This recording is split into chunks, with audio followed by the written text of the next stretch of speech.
Vous écoutez Après le vide, le podcast qui aborde les conséquences des violences sexistes et sexuelles sur nos vies. Je suis Romane, sophrologue spécialisée dans l'accompagnement des victimes de VSS, et je vous donne la parole sur ce podcast.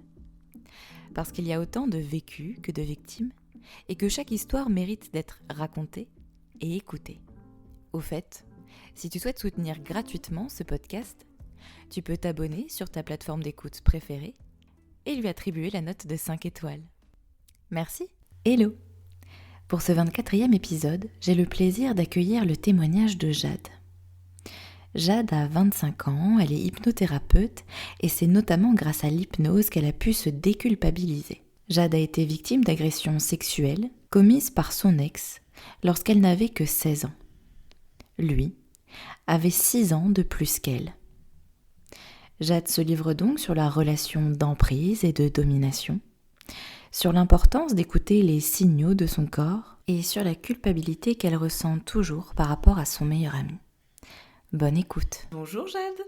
Salut Romane. Comment tu vas ? Ça va super et toi ? Ça va, merci. Je te remercie d'avoir accepté de raconter ton histoire au micro du podcast. Et du coup, en quoi c'était important pour toi de venir témoigner aujourd'hui ? Bah écoute, c'est important pour moi parce que j'aimerais, je pense, pas forcément parler de sensibiliser, mais au moins partager et peut-être que ça aidera justement des personnes qui sont dans des situations similaires à peut-être ouvrir les yeux un peu plus tôt que moi, malheureusement. Ouais. Mais c'est surtout pour ça. Puis bon, en effet, je trouvais ton podcast quand même très intéressant d'ouvrir la parole là-dessus. Donc si je peux mettre ma petite pierre à l'édifice. Merci. Bah, rejoins-nous, écoute. Je vous rejoins. Bienvenue au club. J'aurais aimé un club un peu moins dark, mais bon. Oui, voilà, un truc un peu plus paillettes, c'est sympathique, quoi. C'est ce qu'on disait de toute façon il y a 2 secondes, c'est Christophe Ondelat du viol, c'est moi, quoi, voilà. Non, mais un jour, peut-être on fera un podcast plus sympa.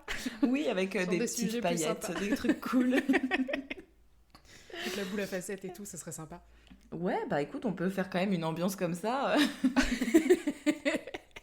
Le truc pas du tout approprié. Est-ce que du coup tu peux nous raconter ce qui t'est arrivé ? Alors oui, moi du coup j'ai vécu une relation pendant environ 1 an je crois. Alors je vais pas cacher que mon cerveau a fait en sorte que d'oublier malheureusement des grosses parties. Il y a des trucs où vraiment j'ai des blackouts, alors je pense que c'était sans doute lié à l'angoisse, à l'état, on va dire, dépressif dans lequel j'étais à ce moment-là. Oui, puis c'est très fréquent de toute façon quand tu as vécu un événement traumatisant que ton cerveau se mette en mode freeze. Ouais, on oublie. Il se passe plus rien et on te protège, ma belle, t'inquiète. C'est ça, donc je me souviens de bribes, mais je vais essayer de raconter ça au mieux pour le coup. De toute façon, c'est pas parce que tu n'as pas tous les détails que ton récit est faux ou que tu mens, c'est tout à fait logique et normal de pas se rappeler de tout, surtout quand on est face à des situations tellement stressantes et angoissantes et traumatiques en plus de ça. Ouais, non, bah, du coup, parce que je te disais, je pense que mon histoire, elle est assez similaire à la tienne. C'était donc une relation, faut savoir que j'avais 16 ans, j'avais 16-17 ans, ouais. La personne en question avait 6 ans de plus que moi, donc déjà, on avait une sacrée différence d'âge. Ouais. Mais pour moi, c'était ok parce que vu que j'ai toujours été plus mature, je préférais dans tous les cas les personnes un peu plus âgées parce que je m'y retrouvais plus que les personnes de mon âge. Mais bon, si j'avais su, je m'en serais préservée. Mais c'est comme ça. Oui, puis il y a aussi ce truc quand t'es avec quelqu'un de plus âgé, quand t'es jeune en plus, enfin à l'adolescence, c'est d'avoir l'impression d'être aussi valorisé et d'être un peu... un peu au-dessus du lot en fait. Ouais, puis je sais pas, il y avait le côté peut-être un peu plus rassurant de se dire la personne elle sait, on va dire, ce qu'elle fait et de quoi elle parle et tout, alors que non, pas forcément. Enfin, l'âge ne fait pas du tout la maturité, malheureusement, mais dans tous les cas. Hein, mais non, l'âge ça fait pas la maturité, donc c'est pas forcément un bon indicateur. Donc c'est pour ça que moi j'avais jamais trop eu de soucis avec l'âge, mais bon là. Voilà. Donc du coup, on s'était rencontrés en fait sur Twitter, si je dis pas de bêtises. Ça a commencé justement à distance. Et on a fini par se voir. Puis du coup, ça avait concrétisé la relation. Et au début, Au début, c'était assez cool parce que faut savoir que bon, 16-17 ans, moi, je n'avais jamais eu aucune relation sexuelle. Que j'étais plutôt fermée à l'idée. C'est un truc sur lequel j'étais pas forcément très à l'aise. D'accord. Mais du coup, j'attendais justement d'avoir une personne en face aussi qui me rassure, on va dire. Oui, pour te mettre en confiance. Et, voilà, je pense qu'on a tous besoin de ça, tous et toutes. Donc, ouais. Et du coup, en fait, le premier mois, ça s'est très bien passé. Il acceptait le fait que moi, j'étais pas partante pour ça. Ouais. Je pense qu'on a fait notre première fois, peut-être au bout d'un mois, si je dis pas de bêtises. Et ça s'était très bien passé. Enfin, alors, je m'en souviens pas forcément, mais je sais juste que il m'avait pas mis la pression et tout ça. Oui, c'est ça. T'étais consentante et il avait respecté ta volonté d'attendre, etc. Donc à ce moment-là, il n'y a pas de souci particulier. Non, au début, ça allait bien. C'est souvent comme ça, hein. Au début ça va bien. Et ils font tout pour te mettre en confiance et pour... Voilà, sinon on réagirait beaucoup plus tôt, j'imagine. Oui. Mais du coup, au début ça se passait bien. Et au fur et à mesure, lui il me confiait que le sexe en fait pour lui c'était sa bulle. Déjà j'étais là en mode... Ah bon? Ok. Après, chacun son truc, mais non. En fait, vraiment, lui, c'était sa bulle et il avait eu je ne sais combien de copines et de conquêtes, un truc... et il aimait bien me le dire. C'est sympa quand t'es en couple avec une personne d'entendre « Oui, alors, machine ceci et machine cela ». Le pire, c'est quand il me disait... C'est un peu une forme de pression aussi que tu dois subir, même de comparaison au-delà de la pression. C'est genre, assure, il faut que tu sois à la hauteur parce que telle personne faisait ci et l'autre faisait ça et t'as intérêt à... Typiquement, c'est ce qu'il m'avait fait en me disant... Alors moi, par exemple, déjà, j'étais pas à l'aise, du coup, déjà avec les relations sexuelles, aucune expérience. Je ne voulais absolument pas descendre. Ok, imaginer ça. Ouais. Et sauf que lui, évidemment, c'était son grand kiff. Et du coup, il arrêtait pas de me dire oui, alors mon ex, elle me faisait ça et machin, et elle faisait comme ça. Et j'étais là en mode t'as qu'à retourner avec ton ex alors, si elle était si bien. Bye bye. Franchement, j'aurais aimé vouloir dire ça, mais. Non, mais c'est ça, c'est vraiment de la pression par rapport à la comparaison avec les autres. Ouais. Non, mais et est-ce qu'il te faisait du chantage, style si tu le fais pas, je vais partir ou je te quitte ou Non, je dirais que non parce que ça m'a pas marqué. Non, mais il y avait en fait de la pression dans le sens où au début c'était assez cool parce que bon, il s'habituait aussi, il se calait sur moi on va dire plutôt sur mon rythme et sur mes envies. Mais il y a un moment en fait, je sais pas, il y a eu un clic qui a fait que... il a switché de... Ouais, il a switché et il a beaucoup plus pensé à lui et du coup il me disait moi c'est quasiment tous les jours et tout ça. Et j'étais là en mode non, je suis pas prête pour ce genre de choses. En plus moi je trouvais pas ça forcément très plaisant honnêtement. Ouais. C'était pas un truc dans lequel je me retrouvais. Après moi, faut savoir que pour moi c'est un plus dans un couple, mais en oui, mais dehors, c'est pas essentiel. Non. C'est pas essentiel, c'est pas un truc dont j'ai besoin pour vivre. Non, c'est clair. C'est pas un besoin vital du tout. Le matin, je me lève et vraiment... Voilà. Oh mon Dieu, il faut que j'y aille. Avant de boire mon café. Ah sinon, la journée, elle est foutue. C'est vraiment ma bulle. Ah non, mais ça, vraiment, moi, j'étais là en mode, putain, mais... Pour lui, en fait, c'est limite, il pouvait pas vivre sans. J'étais en mode, ok. Après, chacun fait ce qu'il veut, tu vois. Oui, c'est ça. On fait pas toujours les mêmes choses, on pense pas pareil, et c'est ok, c'était totalement ok, à partir du moment où t'écoutes l'autre, et tu prends aussi en considération l'autre. Et là, je trouve que c'est ce qui manquait, malheureusement. Et du coup, au bout d'un moment, donc, il a switché, et c'était toujours des tentatives d'approche et tout ça, principalement dans le lit, même justement les soirs où j'avais pas envie du tout, puis c'était justement un peu forcé et j'imagine aussi un peu me laisser sous-entendre que bon fallait le faire parce que sinon t'allais pas passer une bonne soirée quoi. Sinon on va bouder. Et il y a un moment dont je me souviens précisément et pour le coup ça m'avait vraiment choquée. C'est qu'il y avait un soir, on était posés dans le lit, on refaisait le monde, enfin tout se passait très bien. Et jusqu'à, je sais pas, je crois 2-3 heures du matin, tu vois. Donc vraiment, on parlait de tout et de rien et c'était chouette. Puis il commence un peu à venir vers moi. Puis voilà, enfin moi je me sens plus, tu vois. Moi j'étais un peu fatiguée parce que bon, 2-3 heures du matin, au bout d'un moment... Oui, au moment t'as besoin de dormir aussi. La petite dame, il faut qu'elle dorme, même si elle a que 17 ans. Justement, parce que t'as 17 ans, il faut que tu puisses te reposer. Tu es en pleine construction. Tout à fait. Et du coup, lui se lève pour aller aux toilettes et il revient. Et puis moi, entre-temps, je m'étais endormie. Ouais.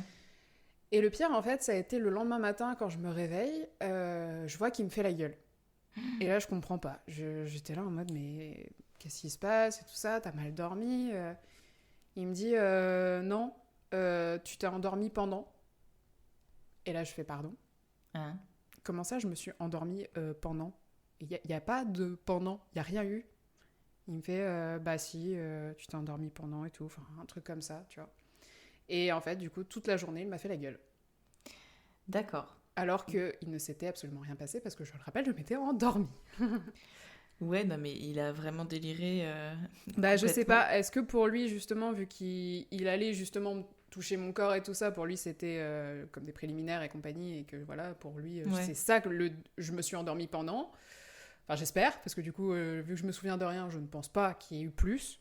Oui, c'est ça, en fait, ça peut laisser sous-entendre que, effectivement, pendant que tu dormais... Ah bah, un quart de seconde, je me suis dit, est-ce que c'est vraiment ce que je pense ? Et je ne pense pas, parce que je pense que je l'aurais senti, hein. Oui, j'étais pas tu droguée serais peut-être réveillée. c'est pas le truc où ça passe inaperçu, hein. Donc, non, mais enfin... À moins que tu aies pris vraiment un truc pour dormir. Oui, voilà, et que non. Là, Non, vraiment pas. Et du coup, mais juste, il m'avait fait la gueule après toute la journée. Et j'étais là en mode, mais on est où ? Enfin, on est où ? Mais bon, bah, quand t'aimes la personne... Moi, en fait, là où ça a été le plus traître, et c'est pour ça que je m'en suis rendu compte, en fait, qu'une fois la relation terminée, dans l'année qui a suivi après, c'est là où je m'en suis rendu compte. Et j'ai pris conscience, en fait, de tout ce qui s'était passé et de la gravité, en fait, des choses. Parce que ça, c'est pas normal, déjà, de vivre ça. Même si ça paraît pas être un truc incroyable. Après, il a le droit d'être frustré à la limite, mais de faire la gueule parce que tu t'es endormi et en plus de faire croire que tu t'es endormi pendant un acte qui n'a jamais existé. Non, je trouve pas ça raisonnable. C'est assez enfantin comme comportement quand même. Oui, bah ça on est bien d'accord pour quelqu'un qui est censé avoir 6 ans de plus que soi. Oui, c'est ça, ouais. Bon, bref. C'est que vu que j'avais aucune expérience, moi, je lui faisais confiance, tu vois. Il avait beaucoup d'expérience, il avait vu beaucoup de femmes. Bon, hein, ça plaît pas. Moi, j'ai essayé de pas en tenir rigueur parce que, voilà, on a chacun nos passés. Oui. Ok. Mais du coup, vu que j'avais aucune expérience là-dedans, je me disais, bah, ça se trouve, c'est comme ça qu'il faut faire. C'est comme ça qu'il faut être. T'essayais de normaliser un peu ce que tu vivais dans le sens où lui, il sait ce qu'il fait parce qu'il a 22 ans, que toi, t'as 16 ans. Que c'est ta première relation et tout, et t'essayes de te caler dessus en mode c'est lui qui a raison. Bah exactement. C'est lui qui sait faire. Je me disais, bah ouais, il sait faire et tout ça, et ça se trouve, c'est comme ça que ça doit se passer, et que je dois me plier un peu au truc pour plaire, pour... Donc finalement, t'en viens de sentir un peu, je sais pas, bizarre, toi, de ton côté, parce que c'est pas un... T'aimes pas forcément trop ça, ou il te fait pas sentir que t'es un peu chelou comme meuf, parce que attends, le sexe c'est essentiel. Non, il me le fait. Alors, s'il me l'a fait, je m'en souviens pas, honnêtement. Mais je me souviens pas de ça, en tout cas. Non, moi j'étais vraiment en train de me dire, bah, c'est que ça doit se passer comme ça, en fait. Je cherchais pas à comprendre plus que ça, vu que je ne connaissais pas et j'avais pas de recul nécessaire, et j'en discutais pas non plus avec d'autres personnes, parce que à cet âge-là, on l'a pas tous fait et tout ça, donc puis bon. Je voyais pas le problème et je voyais pas de raison de parler.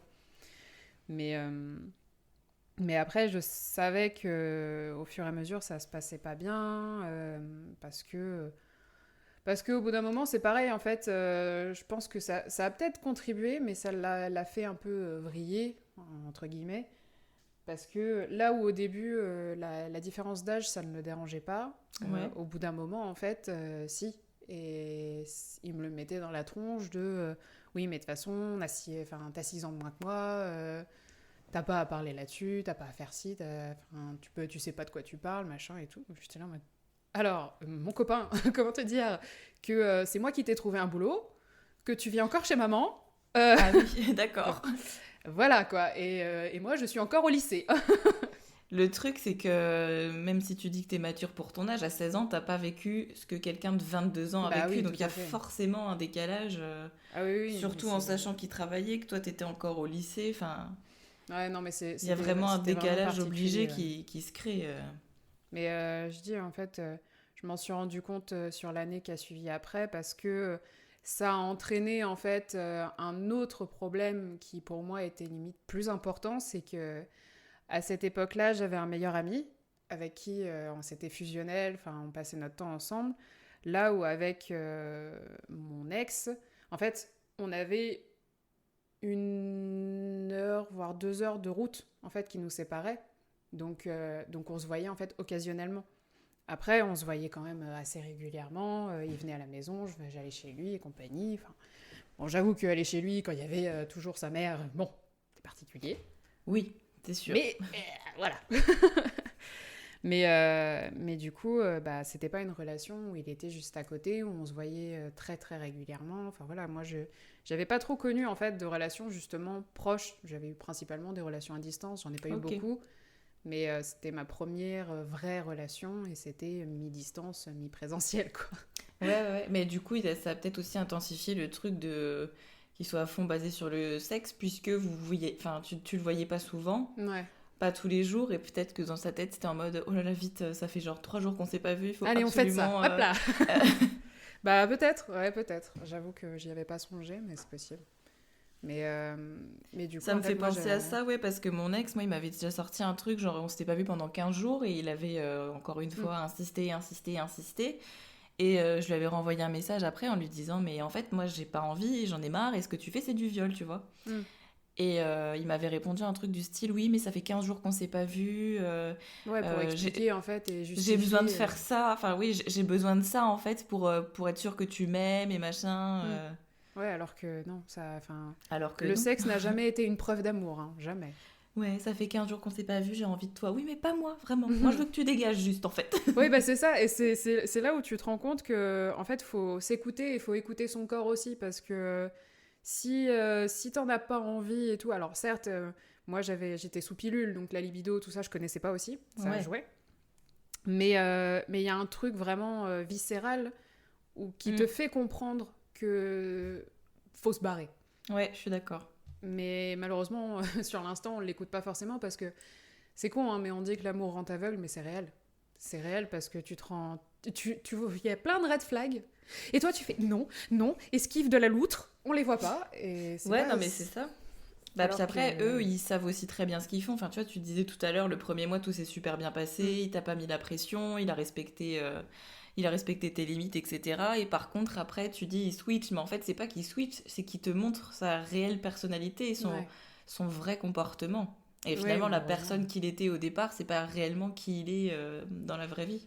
Mm. C'est Et juste qu'il a voulu je te me faire suis toujours. croire. Ouais, je me suis toujours demandé si. Il se rendait compte, en fait, Ouais. de ce qu'il faisait. Et même les personnes qui. En général, enfin, tout ce qui est pervers narcissique et tout ça, est-ce qu'ils se rendent compte? Est-ce qu'ils ont cette conscience de. Je pense pas. Je pense que pour eux, en fait, c'est naturel, enfin, c'est normal et ils voient pas le problème. Mais je me suis toujours demandé s'ils s'étaient remis en question là-dessus. Je ne pense honnêtement pas. Je pense ils peuvent pas en fait prendre le recul nécessaire pour se remettre en question, puisque pour eux, c'est pas forcément un problème, leur agissement. Mm. Non, puis le pire dans tout ça, c'est qu'au début, quand on a commencé à sortir ensemble, il me disait, il venait tout juste de quitter son ex. Ouais. Il me disait, ouais, c'est une grande folle, elle vient frapper devant, enfin, à ma porte et tout ça, elle m'envoie plein de messages et compagnie. Et du coup, cette fameuse ex, elle me détestait. Ouais. Et elle écrivait sur Twitter, enfin, ça taclait et ça. Ah oui, ça allait loin. Enfin, Ouais, ouais, c'est du allait. cyberharcèlement aussi, Ouais, du et coup. je comprenais vraiment pas parce que je voyais pas ce que j'avais fait de mal parce qu'il m'a toujours dit que c'était terminé entre eux. Ouais. Sauf, Ah oui, d'accord. voilà, tu vois venir le Ok, truc. je vois bien venir le truc. Sauf que après que j'ai rompu avec ce gars-là, non, une fois que ça s'est terminé en fait avec lui, j'ai discuté avec elle. On a vraiment pris le temps d'échanger et on s'est rendu compte en fait qu'il nous avait manipulés toutes les deux. D'accord. Parce que... Tiens donc. Tiens donc, tiens. Parce qu'en fait, à elle, il lui disait que c'était pas réellement terminé, que juste, tu sais, c'était un peu en mode, pas break, mais il y a une phase de down et tout ça, mais il avait pas officialisé la rupture. Ah ouais. C'était pas... oui. Du coup, pour elle, tu sais, justement, quand on s'est rencontrés pour la première fois avec la dite personne, avec lui, c'était sur un festival, enfin pas un festival, c'était un... Merde. Ça s'appelle... Enfin, non, je veux pas dire parce que... Et c'est un festival médiéval féerique en fait.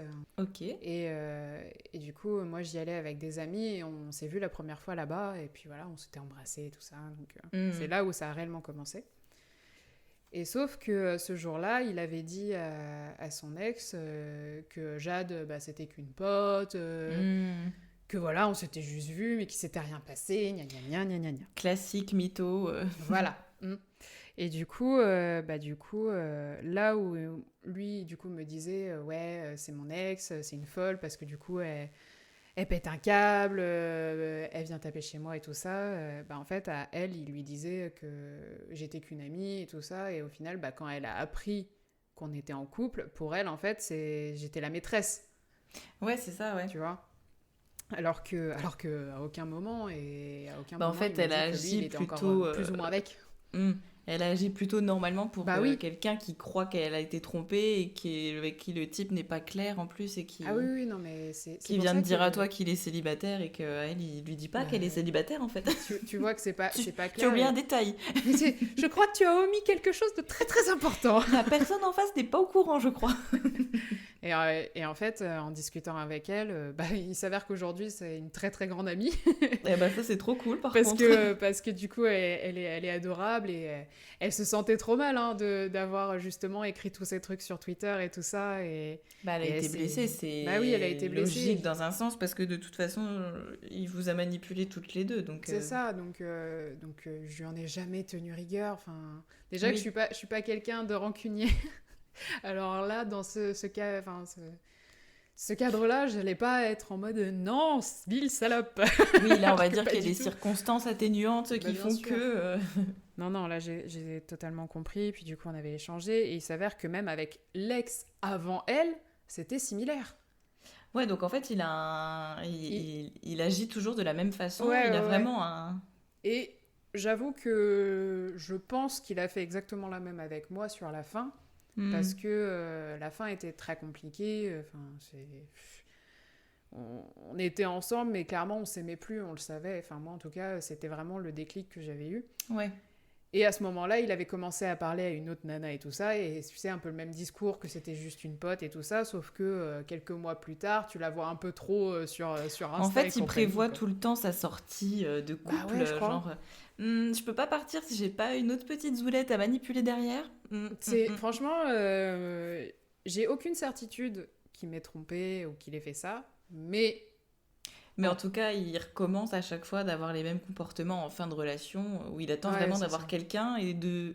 Il t'a dit à toi, par contre, que c'était terminé, ou il a fait comme avec l'autre ex avant? Non, là, c'est moi qui lui ai dit, en fait. C'est toi, ouais.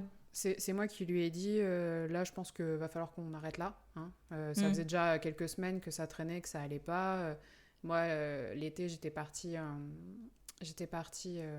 en vacances avec des amis et je me suis rendu compte que vraiment c'était pas lui. Je l'aimais plus, je pensais plus à lui. Enfin voilà quoi. Là c'était ma porte de secours. Et... Ouais, t'as pu avoir cette prise de recul parce que t'as pris ta distance aussi, même j'ai pu avoir ma porte de sortie, ouais. Mais à quel prix? Mais à quel prix? Et du coup, c'était moi qui... Enfin, je me souviens justement avoir dit stop et c'était sur un accord parce que du coup, lui était OK aussi. Et heureusement d'ailleurs. Oui. Heureusement. C'était plutôt une bonne chose sur ce coup-là. Ah oui. Non, mais du coup, par rapport à ce meilleur ami-là, ça a foutu la merde parce que il s'avère que du coup, on passait notre temps ensemble. Ouais. Que vraiment, on avait un feeling de dingue. Que moi, du coup, à cette époque-là, j'étais en grosse phase de grosse déprime. Parce que je ne vais pas parler de dépression parce que j'ai jamais été diagnostiquée. mais on va dire grosse déprime. Ouais, il y a quand même moyen que ce soit bien une bonne grosse dépression aussi. C'était compliqué parce que moi, du coup, j'étais dans ma période de bac. Ouais. C'était l'anxiété, mais plus, parce que je me suis toujours foutu la rate au courbouillon pour les études. Ouais. C'était lié à tes études ou aussi par rapport à ce que tu vivais en plus avec... Les deux. Ok. Il y avait ça, puis je te dis, avec du recul, je me suis rendu compte qu'il y avait ça aussi qui me bouffait énormément. C'est juste que je ne me rendais pas compte à l'instant présent. Bah non, tu pouvais pas, t'étais dedans complètement. Non, sur l'instant T, vraiment, je ne me rendais pas compte. Mais ça faisait partie du truc parce que du coup, il y avait des conflits, ça créait des tensions. Enfin, c'était vraiment pas agréable. Et il y avait que mon meilleur ami qui était réellement là pour moi. Et au final, je l'ai perdu et je lui ai fait du mal parce que j'ai priorisé mon ex à lui. Et je lui ai fait énormément de mal à cause de ça. Et aujourd'hui, je m'en veux encore. Parce que je m'en veux déjà de ne pas avoir ouvert les yeux plus tôt. Mais bon, ça, malheureusement, on fait le meilleur choix à l'instant T. C'est ce que je disais tout à l'heure, c'est qu'en fait, tu peux pas t'en rendre compte quand t'es dedans. Ou à moins d'avoir vraiment... Puis oui, à l'époque, on parlait encore pas forcément de tout ça. Enfin, tu pouvais pas avoir des red flags, t'en rendre compte forcément. Si t'es pas confronté à ça, je sais pas, dans les séries, des trucs... après, et puis même, tu te dis pas que ça pourrait t'arriver, en fait. Et puis quand t'es dedans, oui, t'es amoureuse, ou tu crois être amoureuse, et t'essayes de te raccrocher finalement. Non, mais ça va bien se passer, c'est juste une mauvaise période. S'il fait ça, mais non, il va se rattraper, ou... Non, mais pour te il peut changer. Pour te dire à quel point, je pense qu'il avait une emprise, en fait, un peu sur moi. C'est ça, ouais. Psychologique, du moins, même si c'était pas... Il y avait pas de violence verbale, il y avait pas de violence physique. Mais c'était très insidieux, finalement. Ouais, c'est ça, en fait, il y avait juste... Pour moi, j'ai jamais vécu ça comme des viols, j'ai vécu ça comme des abus sexuels. Parce que, maintenant, j'ai cette impression qu'on a abusé de moi parce que je disais non, j'étais pas consentante, mais je me pliais pour justement pas avoir de reproches derrière, que ce soit pas reproché. En fait, t'as cédé pour qu'il te foute la paix, tout simplement. Ouais, et puis juste, vu qu'il me faisait comprendre que le sexe était essentiel dans un couple, du coup, je me pliais à ça parce que je me dis, si je le fais pas, il va pas m'aimer. Oui, c'est ça. C'est pas comme ça que ça marche un couple. C'est quand même une pression psychologique que tu as en permanence parce qu'il te fait bien comprendre que c'est super important pour lui. Pour toi, ça ne l'est pas, mais par contre, en te comparant avec toutes les autres filles avec qui il a pu coucher, en te disant que c'est essentiel pour lui, oui, tu es obligé de te foutre la pression et te dire qu'il faut coucher avec lui, sinon il va se barrer. C'est ça, c'est exactement ça. Donc c'est pour ça, en fait... je prenais plus en compte mes envies, je prenais plus même en compte mon avis, mon propre avis, parce que je me disais, non, il faut le faire. Alors tu voulais juste satisfaire son besoin, ses envies à lui. C'est ça. Pour que, justement, ça aille dans notre couple, pour qu'il m'aime, pour que machin, alors que dans un couple sain, il n'y a pas ça. Et c'est pas parce que t'as cédé que t'as consenti, hein. Je rappelle encore une fois je que... sais bien. Céder, c'est pas consentir. Et des fois, t'as pas d'autre choix que de céder pour qu'ils te foutent la paix et pour que justement ça passe plus vite ou plein d'autres raisons encore. Mais non, mais il y a plein de choses qui expliquent qu'on cède, on finit par céder et qu'on n'est toujours pas consentante et que c'est pas par plaisir. Hein. On cède parce que limite presque on n'a pas le choix en fait. Parce c'est ça. Tu sais, tu veux éviter le conflit, tu veux que tout se passe bien, machin, et du coup, tu dis juste, ok, et puis tu veux pas rajouter d'autres problèmes sur les problèmes déjà existants, les tensions existantes, les conflits aussi. Ouais, c'est ça. Après, à côté, tu vois, il y avait que ça, parce que, je te dis, derrière, quand on sortait ensemble et tout ça, ça se passait bien, il y avait pas de... Comment dire ? Il y avait pas de violence psychologique, il me parlait pas mal. Il me traitait pas mal en public, tu vois, il n'y avait pas tout ça, c'était juste vraiment dans le cadre de l'intimité où c'était pas normal, en fait. Vous aviez une relation assez normale et tranquille, en fait, au quotidien, mais c'était juste dans la sphère privée où là, ça a dérapé, pas, en fait. Où il te mettait la pression, ouais. Mais sinon, ça se passait plutôt bien. Sinon, à côté, ça se passait bien, en fait, c'est pour ça que je me rassurais aussi, parce que s'il y avait eu justement d'autres violences verbales, physiques et tout ça, évidemment, je me serais déjà barrée. Mais vu qu'il y avait que dans la sphère privée où c'était problématique et que du coup je n'en avais pas conscience parce que je n'avais pas d'expérience, moi, je voyais pas le problème, en fait, dans la relation. Puis il y a aussi une relation où t'es quand même beaucoup plus jeune que lui. Oui. Donc t'es aussi plus manipulable. Oui. Puis en plus, en grosse déprime, donc encore plus. Non, donc... bah oui, c'est ça. Enfin, je veux dire, t'es vulnérable à ce moment-là. Et même si 6 ans, c'est pas un écart d'âge incroyable, mais à 16 ans, ça fait quand même la différence. Enfin, tu le ressens beaucoup entre deux personnes de 16 et 22 ans, quoi. Bah ouais, 16-17 ans. Donc il y a ce rapport de force aussi qui se met en place indirectement, je pense. Ouais, sans doute. Non, mais puis... Non, je me rappelle aussi d'un soir où on était allé manger chez de la famille à lui. Et du coup, bah, moi, j'avais un peu la pression de... je les connais pas, tu vois. Ouais. Donc, je me tenais bien. Après, j'avoue que à cette époque-là, à 17 ans, quand je m'ennuyais, je buvais, en fait. Je me bourrais pas forcément la gueule, mais je buvais. Et puis bon, ça monte, ça monte, ça monte. Et toute la soirée, ça montait, ça montait, ça montait. Mais en fait, à partir du moment où je suis toujours dans le contrôle, parce que je me dis, bah non, faut que je sois bien, j'ai pas envie de faire n'importe quoi et tout ça. Donc, je tiens, en fait. Je tiens toute la soirée. Mais à partir du moment où je dis stop, alors là, par contre, ça part. Donc, du coup, toute la soirée, du coup, je suis avec lui, avec sa famille, je bois au fur et à mesure, sans chercher à me bourrer la gueule, hein. Juste, je bois, on va dire, normalement à l'époque. Enfin, normalement, c'est pas vraiment le terme, mais je bois juste en soirée, voilà. Et au moment où on dit bon bah on va rentrer et tout ça, on se pose dans la voiture et c'est là où en fait je lâche et je me rends compte que vraiment j'ai beaucoup bu, que je suis bourrée et tout ça. Et du coup en fait je me souviens pas du trajet.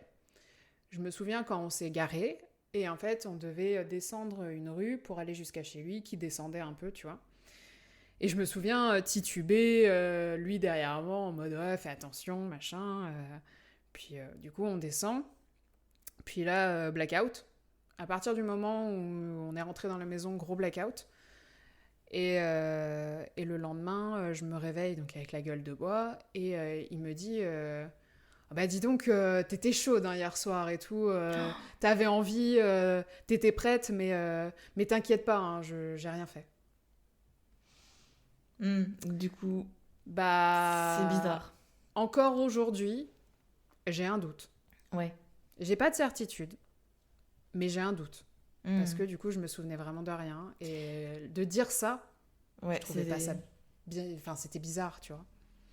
Donc, non, parce que je pense que quelqu'un de bienveillant te dirait pas genre t'as été super chaude hier soir et machin, mais t'inquiète, j'ai rien fait. Ouais, il dirait juste bah ouais, non, j'ai préféré ne pas le faire tout simplement, sans rajouter le t'étais super chaude et t'es machin, t'es ceci. Ouais, c'est ça, c'est juste bon, bah t'avais bu et tout ça, donc non, quoi. Ou alors, tu vois, ça passerait plus si tu sais que la personne, elle n'est pas à porter à fond comme lui sur le sexe, en fait. Parce que là, lui, tu sais qu'il y a un truc derrière, quand même. Bah, en fait, c'est ça qui fait que je doute. Parce que vu qu'il m'a toujours parlé de sexe, de machin, qu'il dise non et qu'il ne le fasse pas. Ouais. Après, peut-être, hein, mais j'ai quand même un doute. Et puis, je trouvais la situation quand même assez bizarre. Ouais, c'est glauque, bizarre, ouais. Ouais. Donc, il y a vraiment, en fait, ces deux moments-là où je m'en souviens vraiment bien. Après, le reste, en fait, ça faisait partie du train-train quotidien. Donc, tu sais, quand ça devient, justement, ça devient ta routine, entre guillemets. Bah non, mais quand t'es dedans, voilà, tu après, fais plus gaffe, quoi. Ouais. Alors que au final, c'était problématique. Et ce que je voulais dire d'ailleurs tout à l'heure, c'est que il y a un moment où il est venu à la maison et ça devait être la fin. Et au final, en fait, je suis restée. Là, je lui ai laissé une chance. Enfin, je lui ai laissé une chance. J'ai préféré rester avec lui que de partir, que de privilégier, de prioriser mon meilleur ami, mes études et tout ça. Non, j'ai choisi de rester avec lui. Alors que je n'allais pas bien, hein. Alors que j'aurais dû m'écouter et me dire, mais non, en fait, si on en vient là, juste barre-toi. Et je ne l'ai pas fait. Et je suis retournée avec. Et franchement, je ne sais pas ce qui s'est passé dans ma tête. Je pense que c'est là où, justement, il y avait la manipulation, il y avait c'est ça, ouais. la déprime, il y avait tout ça. Il y avait plein de choses qui... Vu que ça, c'était très compliqué à cette période-là, avec les études et tout, que j'allais pas bien, bah, je me raccrochais, je pense, à ce que je pouvais. Et je me dis, bah vas-y, je vais me raccrocher à lui parce qu'il m'aime, parce qu'on est ensemble et tout ça, alors que non. Te raccrocher à lui, mais peut-être aussi te dire, je veux pas rajouter encore un truc, un problème aussi, par-dessus. Enfin, je pense qu'il y a beaucoup de choses qui sont entrées en jeu dans ta tête à ce moment-là. Et même si t'as super envie de partir, des fois, tu fais différemment parce que après, ça devient une habitude aussi. T'as peut-être encore quelques sentiments ou des choses comme ça. Bah, je pense que l'attirance, elle y était toujours. Hein, et en plus de ça, il t'a conditionné pendant toute votre relation pour être manipulé. Tu le disais tout à l'heure, t'étais sous emprise. Donc, tu peux pas partir comme ça quand tu le décides du jour au lendemain. En fait, c'est assez progressif finalement. Ouais, mais c'est terrible de se dire que même quand j'ai eu cette porte de sortie, bah, j'ai fait « Eh ben non, on y retourne !» Mais tu t'en veux par rapport à ça, aujourd'hui ? Aujourd'hui, j'ai fait la paix avec ça. Mais je m'en suis voulu très longtemps. Et je te dis, la seule chose où je m'en veux encore, c'est parce que ça a occasionné beaucoup de mal avec mon meilleur ami. À ton pote, ouais. Et de l'avoir perdu, lui, c'est ça qui m'a le plus détruite, pour le coup. Est-ce qu'il était au courant de ce que tu vivais ? Malheureusement, non. Il savait, je sais même plus au final ce que je lui ai raconté, mais je pense pas avoir parlé à un moment de ce qui se passait dans l'intimité. Ouais. Parce que, je te dis, moi en fait je voyais pas le souci parce que c'était le début. Oui, c'est ça. J'avais pas d'expérience et tout ça, donc non, il le savait pas. Et encore aujourd'hui, tu vois, j'ai jamais eu l'occasion malheureusement de lui demander pardon. Parce qu'on se parle plus et je pense encore aujourd'hui il veut plus entendre parler de moi. Mais non, j'ai jamais eu l'occasion justement de lui expliquer. Et il n'a pas tous les détails, et après je dis pas que ça changerait quelque chose et que ça excuserait quoi que ce soit dans mon comportement, certainement pas. Mais en tout cas, tu as quand même des circonstances aussi, toi, atténuantes, dans le sens où... Et puis, oui. Il y a quand même un bon laps de temps qui est passé depuis. C'est sûr. Mais bon, faut avouer que c'est encore là-dessus où je m'en veux encore, c'est vraiment pour le mal que j'ai occasionné à cause de lui. C'est plus, tu vois, dans ce cheminement-là. Ouais, je comprends. Après, en effet, tu sais, c'est ce qu'on nous apprend aussi en hypnose, hein, c'est que peu importe l'individu, il réalise le meilleur choix qui se présente à lui à l'instant T, en gros. Et c'est un fait parce qu'en fait, on prend conscience des choses plus tard et c'est avec du recul qu'on se dit, bah oui, mais si j'avais su, bah oui, mais si, et avec les si, on refait le monde, en fait. Et on refait toute sa vie. Non, mais c'est ça, ouais. Donc à l'instant T, c'est ce qui me paraissait le mieux. Alors, c'était pas le cas, mais c'est ce qui me paraissait le mieux. Et c'est pour ça que je te dis que j'ai fait la paix aujourd'hui avec ça, parce que j'ai fait de mon mieux, comme dans tout ce que j'ai pu entreprendre. Ouais, c'est ça. J'ai fait ce que je pouvais et que, maintenant, ça fait partie de moi. J'ai tourné la page, tu vois, je peux en parler avec un certain détachement qui, des fois, surprend justement certaines personnes. Je sais qu'on en avait parlé. Oui, c'est vrai, ouais. Mais c'est juste, en fait, c'est un chapitre pas du tout... c'est pas joyeux, mais ça fait partie de la vie. Et aujourd'hui, voilà, je suis passée à autre chose. C'était même pas une histoire de deuil. J'ai fait mon deuil plus pour mon meilleur ami. Ouais, c'est ça, lui. ouais. Lui, je m'en foutais, tu vois, à la limite.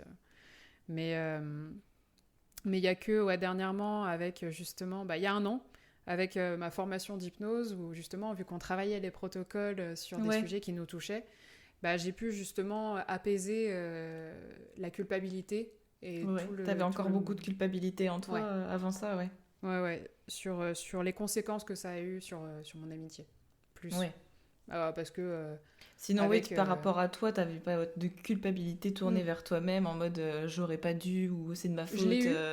Tu l'as eu quand même un peu ? Oui, je l'ai eu. Je l'ai eu, en fait, au moment où j'en ai pris conscience, en fait. Et je me disais, mais putain, mais quelle conne, quoi. Ouais. Qu'est-ce que j'ai pas dit ? Qu'est-ce que j'ai pas fait ? Pourquoi j'ai pas réagi ? Pourquoi j'ai subi tout ça ? Pourquoi j'ai trouvé ça normal et tout ? Mais en fait, c'est là où j'ai calmé ma culpabilité, parce que je me suis dit, oui, mais comment j'aurais pu ? Comment j'aurais pu savoir ? Comment j'aurais pu ouvrir les yeux sur quelque chose dont j'avais pas conscience ? Donc, même si, tu sais, tu as ton inconscient, tu sais, qui t'envoie des signaux d'alerte à des moments au niveau de ton corps, au niveau de tes réactions. Ce que j'allais dire, ouais. Des fois, tu sens qu'il y a quelque chose qui va pas, mais tu peux pas clairement dire pourquoi.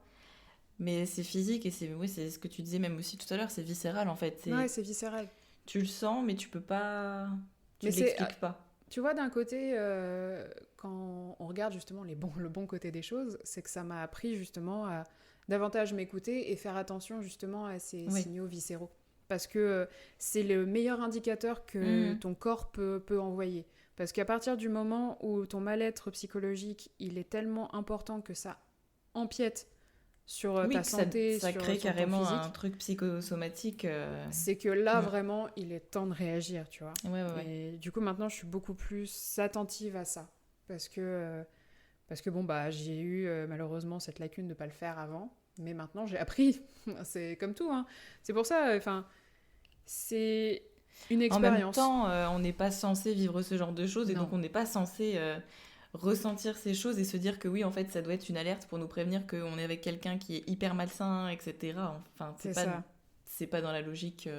Non, puis d'autant plus. Tu peux avoir des signaux physiques de stress quand t'es pour des examens, pour des trucs comme ça, mais enfin, tu penses pas que c'est parce que t'es avec quelqu'un qui n'est pas bon pour toi, en fait. Ouais, c'est ça. Puis je te dis, en fait, vu que pour moi, la relation, elle était ok parce qu'à côté, tout allait bien. Oui. Tu prends encore moins conscience des choses, tu vois. Ouais, tu te dis, genre, c'est un défaut de la personne. Enfin, un défaut.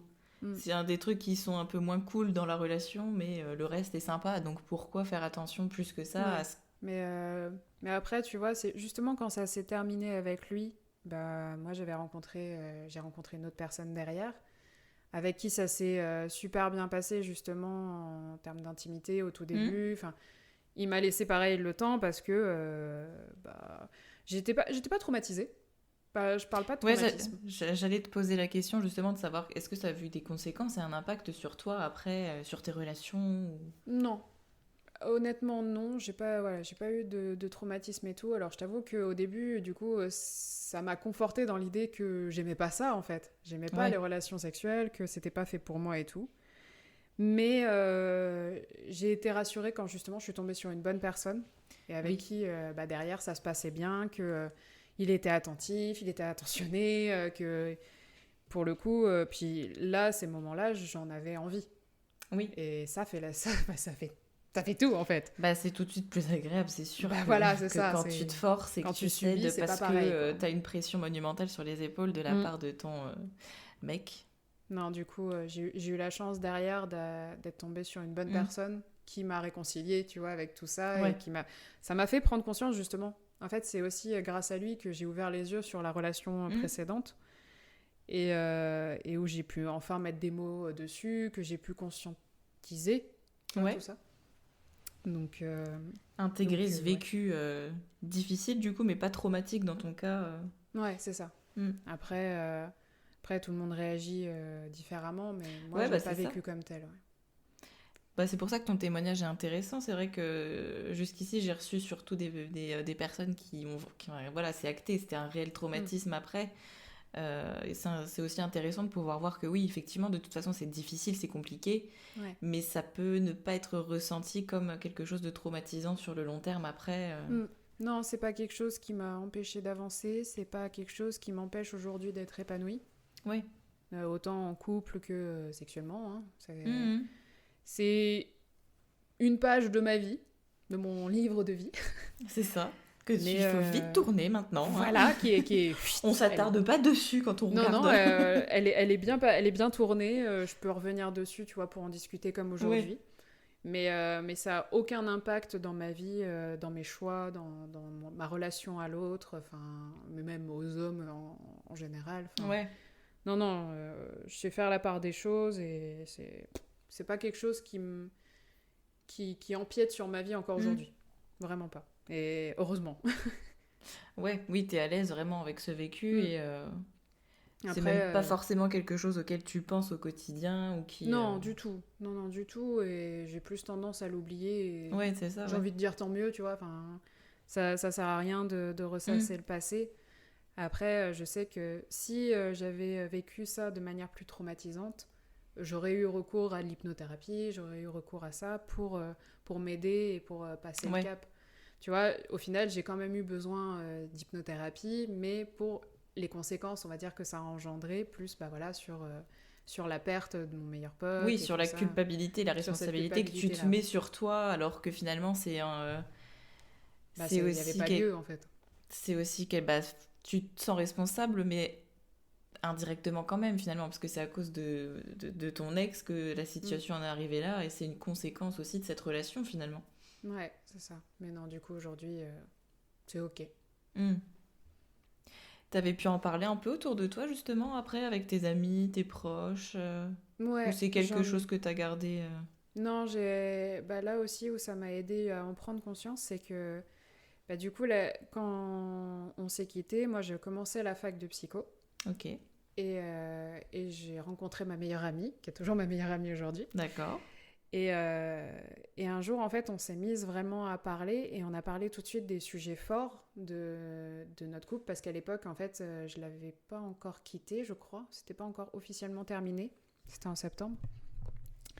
Et c'est en échangeant avec elle qu'on s'est rendu compte que l'une comme l'autre, on vivait avec des hommes qui n'étaient pas... qui étaient malsains, en fait. Ouais. Elle aussi, en fait, malheureusement. Et c'est là où, du coup, on a pu vraiment échanger et parler de nos vécus et tout ça. Et c'est ce qui nous a permis à l'une et à l'autre d'avancer. Et c'est ça qui Oui, puis ça vous a renforcé aussi, parce que vous viviez vraiment les mêmes choses. Donc, c'est pour ça qu'aujourd'hui... Vous vouliez vous reposer l'une sur l'autre. Oui, c'est fort déjà comme début d'amitié. Ouais, mais non, j'ai pu en parler avec elle et ça m'a permis justement de poser les mots, de prendre conscience. Après, avec l'homme avec qui j'étais après aussi, du coup. Et je crois que c'est à peu près tout. Après, je sais que j'en avais parlé à ma cousine, parce que ma cousine, c'est comme ma petite sœur. Ouais. On est très fusionnels et c'est pareil, on peut parler de tout. Et je sais qu'avec elle, je crois que j'en avais parlé. Et au fur et à mesure, en fait, déjà de base, j'ai pas de tabou, tu vois. Sur n'importe quel sujet. Mais là, du coup, d'en avoir pris conscience, j'ai pu en parler, c'était pas honteux. J'avais pas ce sentiment de honte. Parce que c'était pas ma faute, en fait. Ouais, c'est ça. Et quand j'ai bien pris conscience que c'était pas ma faute, je me suis dit, je vois pas pourquoi je pourrais pas en parler. En fait, c'est la société qui te fait croire que tu peux pas en parler parce que c'est quand même quelque chose d'encore vu comme honteux, comme tabou. C'est privé, tu vois, on parle pas des choses privées.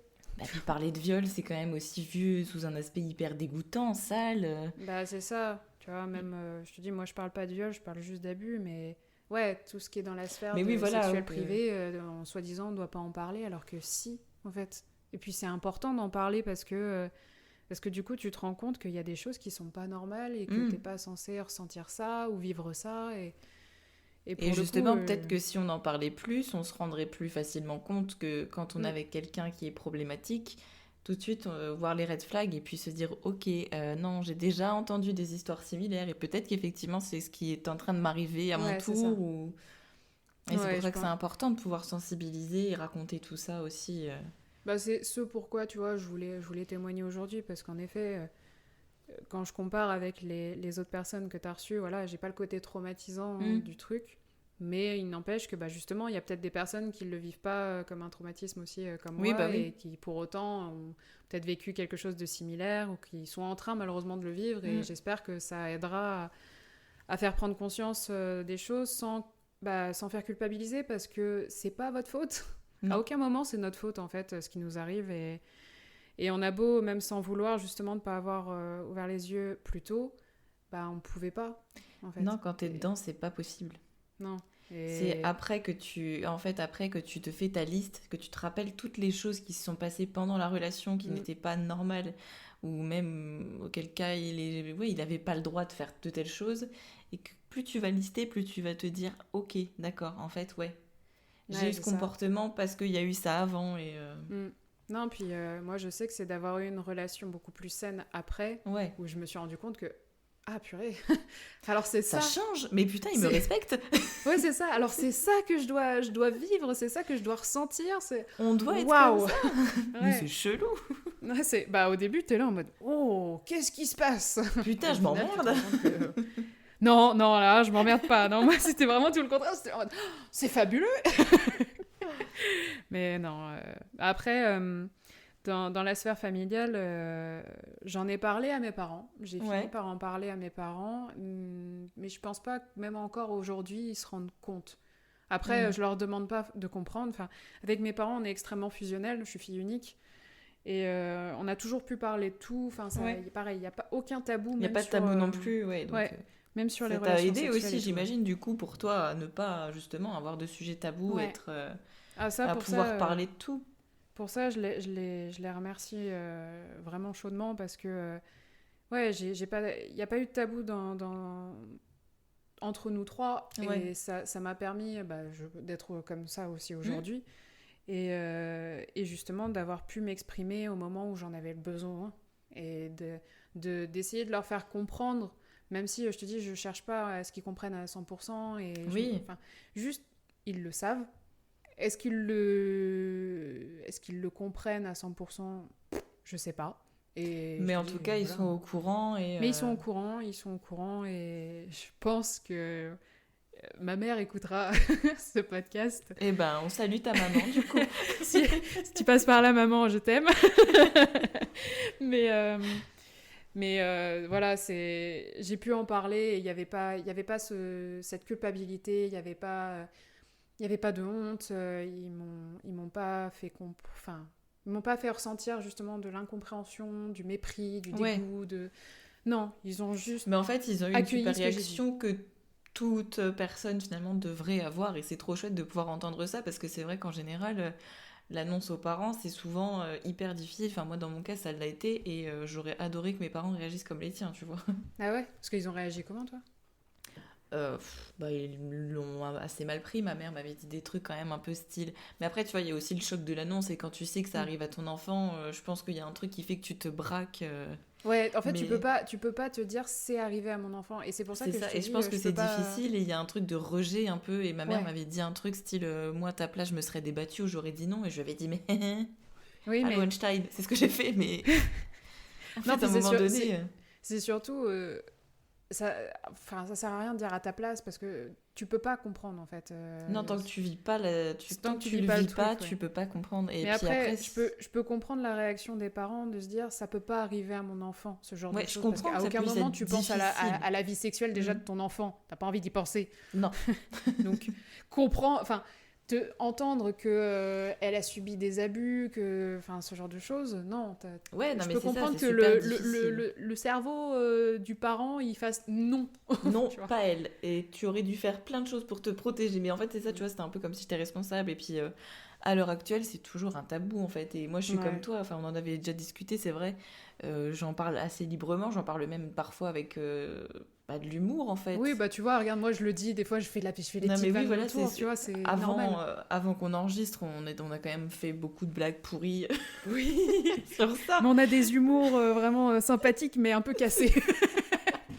Mais du coup, oui, moi j'ai pas de tabou, et par contre, eux, ils ont le tabou. Ouais. Et je peux pas en parler, en fait. Oui, il y a vraiment un truc de silenciation. Bah oui. Mes petites blagues, ils les kiffent pas forcément. Oui, ils sont pas forcément très réceptifs. Ouais. Je pourrais pas leur dire, par exemple, je suis le Christophe Ondelat du viol, quoi, mais bon. Ouais, pas sûr que ça passe. Non, mais tu vois, enfin, même justement dans leur réaction, je pense que ils s'en sont peut-être un peu voulus de se dire merde, on l'a pas vu. Ouais, il y a de ça aussi. J'en parlais justement dernièrement à des amis, c'est que je pense que un quart de seconde, et je dis un quart de seconde parce que ça a été très court, je leur en ai voulu de ne pas m'avoir fait ouvrir les yeux sur l'écart d'âge. Ouais. Parce qu'aujourd'hui, avec le recul et tout ça, je me dis mais attends, ça va pas, attends, 16, 17 ans, 22, 23 ans. Déjà, y a un problème. Toi, à la limite, en fait, c'est aussi un truc de société où on voit à la télé partout que les relations avec un écart d'âge, c'est super, c'est formidable, et machin, avoir quelqu'un de plus vieux. Alors qu'en fait, un type de 22 ans qui s'intéresse à toi, qui est encore une gamine, en fait. Bah, tu te rends bien compte que ça va pas, en fait. Lui, c'est un adulte. Toi, t'es encore en pleine construction, t'es au lycée. Enfin, c'est pas... Non, mais... Puis, quels sont vos centres d'intérêt similaires? Enfin, sur quoi vous avec vous du recul, retrouvez? tu te dis pourquoi il s'intéresse à quelqu'un de mineur. Bah, c'est ça, oui. Bah oui. Mais bon, ça, voilà. Il y a un truc... Ouais, non, du coup, c'est pour ça, je pense que j'en ai voulu à mes parents un quart de seconde, mais vraiment dans un très court laps de temps, de me dire, putain, ils auraient dû, en fait, me dire non. Oui. Mais je sais pourquoi ils l'ont pas fait, parce que mes parents m'ont toujours fait énormément confiance, parce que je suis quelqu'un de mature et que je suis réfléchie et je fais attention, mais en effet, ce qu'on disait, la maturité que j'ai aujourd'hui, je l'avais pas à 16-17 ans. Bah donc, non, t'as beau avoir... tu peux être quelqu'un de réfléchi, posé, etc., mais t'es posé et réfléchi par rapport à l'âge que t'as, donc 16 ans à l'époque. Oui, avec les expériences, avec ce que t'as vécu, ce que t'as entendu, les témoignages, machin. Oui. Et après, par rapport à ça, les écarts d'âge, c'est vrai qu'il fut un temps quand même, même la génération de mes parents, je veux dire, il y avait beaucoup d'écarts d'âge. Ouais. C'était pas quelque chose qui était choquant. Ça, c'est plus de maintenant, je trouve qu'on se rend compte que c'est pas forcément hyper logique, en fait, que quelqu'un de, dans ton cas, 22 ans s'intéresse à toi qui a 16 ans. Disons que l'écart d'âge, il est OK à partir du moment où les deux personnes sont majeures. Non, mais voilà, c'est ça. Parce que s'il y en a une qui est mineure, après, si elle va sur ses 18 ans, bon... Allez. Ouais, non, mais si c'est une histoire d'un an... oui, voilà. Si c'est l'histoire d'un an ou quelques mois, c'est OK. Tu vois, j'ai des amis, j'ai un ami, ses parents, ils ont 10 ans d'écart. Mais ils n'ont pas commencé à sortir ensemble à 17 ans.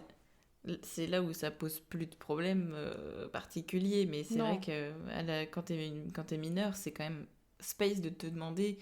Qu'est-ce qu'un gars de 22 ans va te trouver, quoi? Et c'est ça. Qu'est-ce qui l'attire chez toi? Qu'est-ce qui fait que... Ça t'as cette réflexion-là après. Mais sur l'instant T, juste, tu te sens valorisé en mode, c'est que je fais adulte, c'est que je suis jolie, c'est que je suis quelqu'un d'intéressant, je suis pas juste une gamine qui joue à la Barbie, tu vois, il y a ce côté-là aussi, donc... Mais ça, c'est ça, c'est comme si ça venait un peu flatter ton ego, en fait. T'étais contente, puis oui, t'as 16 ans... T'es avec quelqu'un de 22 ans, c'est super pour toi à ce moment-là, quoi. Ouais, oui, c'est ça. Donc, écoute, ça fait partie des choses, mais je pense que c'est important aujourd'hui d'en parler aussi, parce que, non, en effet, c'est pas normal que quelqu'un de beaucoup plus vieux s'intéresse à vous, en fait. Non, pas vraiment. Si vous êtes mineur, faut partir de ce postulat-là qu'il y a un problème, déjà. C'est que l'attirance de l'autre, elle est peut-être pas forcément très saine. Non. Et puis en plus, justement, c'est parce qu'il sait que t'es plus jeune qu'il peut te mettre une pression monumentale aussi sur les épaules et te conditionner à avoir un comportement. Mais ouais. Je sais pas s'ils ont conscience justement du fait que, s'ils s'intéressent à quelqu'un de plus jeune, elle est plus manipulable. Je sais pas s'ils ont ce raisonnement-là, mais ils devraient l'avoir s'ils l'ont pas. C'est peut-être inconscient chez eux, mais je pense que quand même, il y a un truc où tu te dis, elle est jeune, je vais bien pouvoir la manipuler comme je veux, quoi. Non, mais après, ça, on parle là surtout d'hommes, mais il y a des femmes aussi qui le font. Hein. Oui. Des personnes, des femmes plus âgées qui manipulent des plus jeunes, autant hommes que femmes. Donc, mais c'est pour ça que c'est sûr. L'écart d'âge, on s'en fout du moment que vous êtes majeur et que du moment que c'est légal, et tout le monde est d'accord. Tout le monde est d'accord, surtout. Si juridiquement parlant, c'est ok, c'est bon. Ouais, mais c'est ça. Mais tu vois, typiquement, ça, on me l'a déjà dit. On m'a dit, bah oui, mais techniquement, t'étais majeur sexuellement. Parce que la majorité sexuelle, c'est 15-16 ans. Ouais. Et je suis là en mode, mais les gars, 15-16 ans, tu n'as pas la maturité nécessaire pour avoir suffisamment de recul sur ça. Jamais. Pas du tout, non. La majorité sexuelle, 15 ans, si l'autre en face a le même âge, à la limite, et encore, ça, franchement, non. C'est pas... Ouais. Mais putain, quand vraiment... Il y a des gens qui m'ont dit ça. Hein. Du oui, mais ça va, t'étais majeur sexuellement. J'étais... Ouais, c'est vrai que c'est une excuse, alors que non, en fait, t'as beau être majeur... Mais même ça, je trouve que c'est hyper chelou de parler de majorité sexuelle. Bah ouais, non. C'est un peu glauque. T'as pas de majorité sexuelle, déjà... Déjà, il y a ce côté aussi problématique de la société de dire si tu le fais à 18-19 ans, oh là là, tu le fais tard. Oui. Bah non, en fait, Bah ouais, de tu toute le façon, il fais y a quand une t'en as giga envie. pression par rapport à ça et une sacralisation aussi de la première fois, alors qu'en fait, mais on s'en fout. Bah non, c'est ça, c'est qu'il n'y a pas un âge Qu'ils- pour, il n'y a pas une période pour. Le seul truc Surtout que important, c'est c'est de le nul. faire quand... Ouais, en plus, la première fois, c'est Quelle naze. horreur. Je vais parler de la mienne, oh là. Ah, j'avoue que moi, je m'en souviens un peu, mais pas des masses, Ouais, mais alors je moi, sais c'est juste très que c'était pas vague fifou, aussi. quoi. Tout ce que je me rappelle, c'est que je me suis franchement, je me revois me dire ah, c'est ça. C'est C'est nul. ouf. Bah Il y a ouais, c'est vraiment ça, des gens qui kiffent faire ça. Ouais, bah j'ai eu le même un peu cheminement en mode ok, Ah, eh bon. bah chouette, hein, Non, bah franchement, merci. Je préfère encore, je sais pas, taper dans un ballon. Ouais, c'est finalement je vais retourner enfiler mes perles, hein, c'est bien. Non, merci.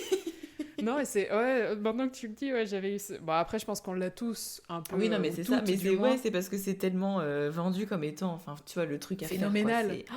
Alors que C'est non. genre, dans la course, t'es là en mode, tu l'as déjà fait, tu lances des concours, genre la première qui va faire sa première fois et tout, waouh.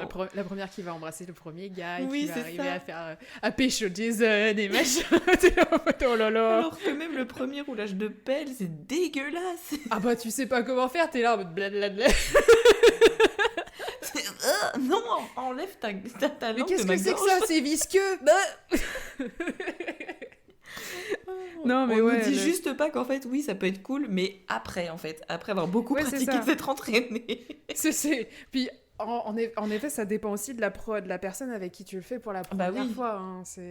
Ça joue aussi énormément, mais non, ouais, la première fois, de toute manière, alors je pense que ça existe, hein, mais de tout ce que j'ai entendu, j'ai jamais eu aucune copine qui m'ait dit la première fois c'était magnifique, c'était incroyable, ça a duré 1 heure. Je l'ai entendu, mais vraiment que dans les films américains, en fait, Ah où oui, elles oui, sont non, tout mais le temps en mode totalement. « Ah, c'était super, franchement, waouh !» Ils sont là, ils sont en mode c'était génial. Oh, Oh, on waouh. recommence. Je te remercie pour cette nuit formidable. Alors que non. Alors non. que non, moi je ne signe pas en fait. Non, merci. Non, la première fois, t'es là en mode ok. Vous Ouais. êtes sûr qu'on parle bien de la même chose? C'est vraiment Ouais, c'est cet ça. acte-là? C'est ça, du coup. Bah, moi, du coup, ça me. Vraiment, j'étais là en mode. Et bah, du coup, non. Hein, j'étais Ouais, déjà pas surtout très si en chaude de plus base. toi t'étais. Oui, bah voilà, c'est ça. Si en plus c'est pas quelque chose qui te non plus t'intéressait plus que ça. Non, j'étais là en mode ah, d'accord. Ah, bah. Non, ouais. merci. Non. Bah alors, merci d'être venu, merci d'avoir participé, mais Ouais, on s'appelle, on se fait une bouffe. la prochaine fois, je pense qu'on peut sortir. Ouais, mais bon. Mais ça, c'est vrai que la pression quand même un peu sociale qu'il y a autour de ça, Oui. elle est pas normale. Enfin, Non, c'est clair. tu sais, j'ai rencontré j'ai des potes, on en parlait, tu vois, moi j'avais pas de tabou autour de ça, Mhm. mais eux, dire à quel âge ils avaient fait leur première fois parce que pour eux c'était tardif de le faire à 18 ans, mais j'étais là en mode, mais non, en fait, limite c'est mieux parce que bah, t'es plus mûr déjà dans ta tête, Oui. tu vois, pour faire ça. Alors que bon, à 15-16 ans, tu vois, puis bon, il y a toute l'industrie du porno aussi derrière. C'est ce que mais- j'allais dire, ouais, ils sont complètement matrixés aussi par Ouais, ça. voilà. et- Heureusement, tous ne le sont pas, mais ça influence malheureusement, surtout à cet âge-là, à 15-16 ans. Tu te dis juste, ouais, je vais faire comme les acteurs dans le Oui. film, quoi. Plus Et c'est sale encore, et plus. Le souci, c'est que à cet âge-là, t'as pas conscience que c'est des acteurs. Tu te dis juste Non. que c'est normal, alors que non, quoi. Pas du tout, genre dans la vraie vie, personne ne fait trop toutes ces choses. Non, et personne ne crie comme ça, et personne... Mais on en a discuté dans l'épisode qui est sorti hier, justement, avec Justine, qui est encore mineure, et son ex, ils se sont mis ensemble quand elle avait 13 ans. Ils ont fait leur première fois ensemble à 13 ans, et lui, elle disait qu'il était matrixé par le porno, en fait, et que il voyait que par ça, et que ça a aussi, du coup, joué beaucoup dans les violences sexuelles qu'elle a subies après de sa ouais. part.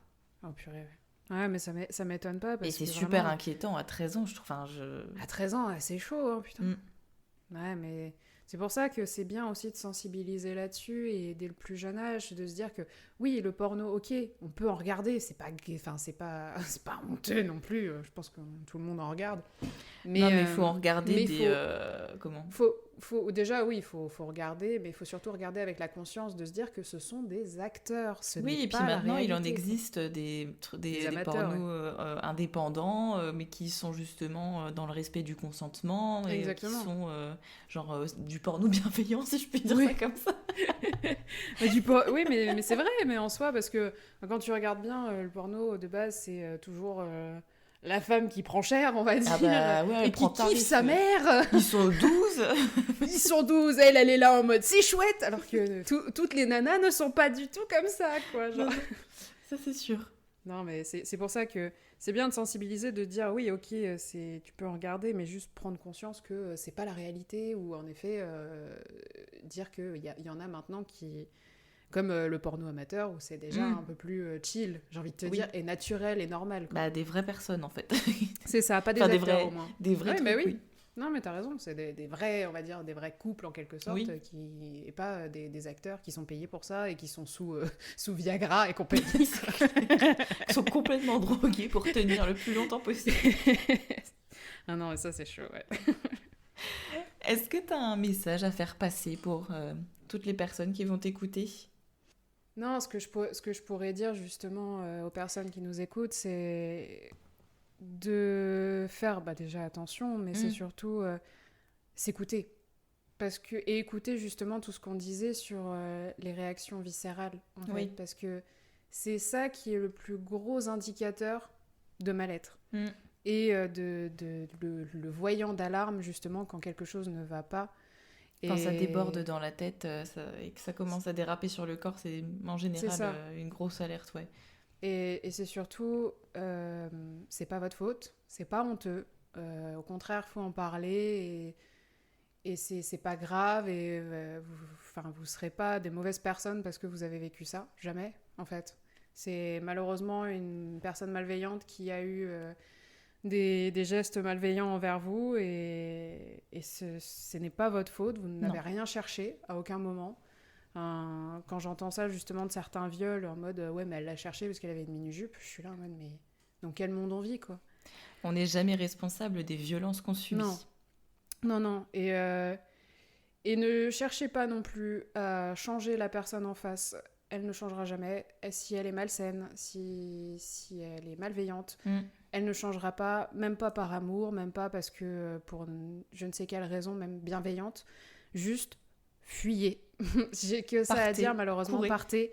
Prenez vraiment la porte de sortie parce que il ne changera pas ou elle ne changera pas et juste vous allez être malheureuse ou malheureux et ça ne vous desservira malheureusement jamais. Et donc non, faut...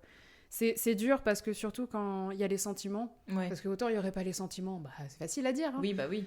Mais quand t'aimes la personne et que surtout tu veux justement la changer, voir toujours le bon côté des choses, mettre de la visière pour pas voir les red flags et tout ça et tous les signaux d'alerte, c'est dur en fait de partir parce que tu te dis bah oui mais non je l'aime et il est important et c'est grâce à lui et machin et truc, alors que non. C'est à cause de lui. C'est à cause de lui et vous en sortirez très bien toute seule, tout seul. Vous trouverez quelqu'un qui vous correspond, qui sera beaucoup plus bienveillant. Il faut justement s'écouter et surtout ne pas culpabiliser, juste en parler, échanger, voir les bonnes personnes. S'il faut être accompagné, c'est pas grave, c'est pas honteux non plus. On en a tous besoin à un moment ou à un autre. Et juste... ça permet aussi d'avancer et de pas, en effet, rester malheureusement sur ça, que ça empiète sur la vie de tous les jours, dans le développement personnel, dans le prochain couple, dans tout ça. Donc, non, juste écoutez-vous, parlez-en, c'est pas grave. Et on est là aussi pour ça, hein, en tant que thérapeute. Exactement. Et merci beaucoup, Jade. Avec plaisir, merci à toi d'ouvrir la parole là-dessus. Et j'espère que ça aidera beaucoup de personnes.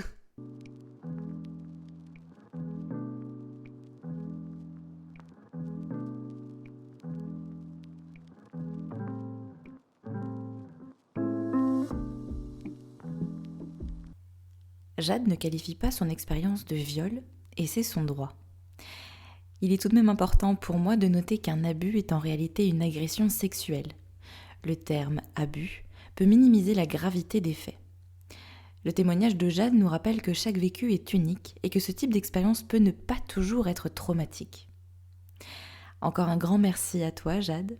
T'es pas toute seule et on te croit. À bientôt.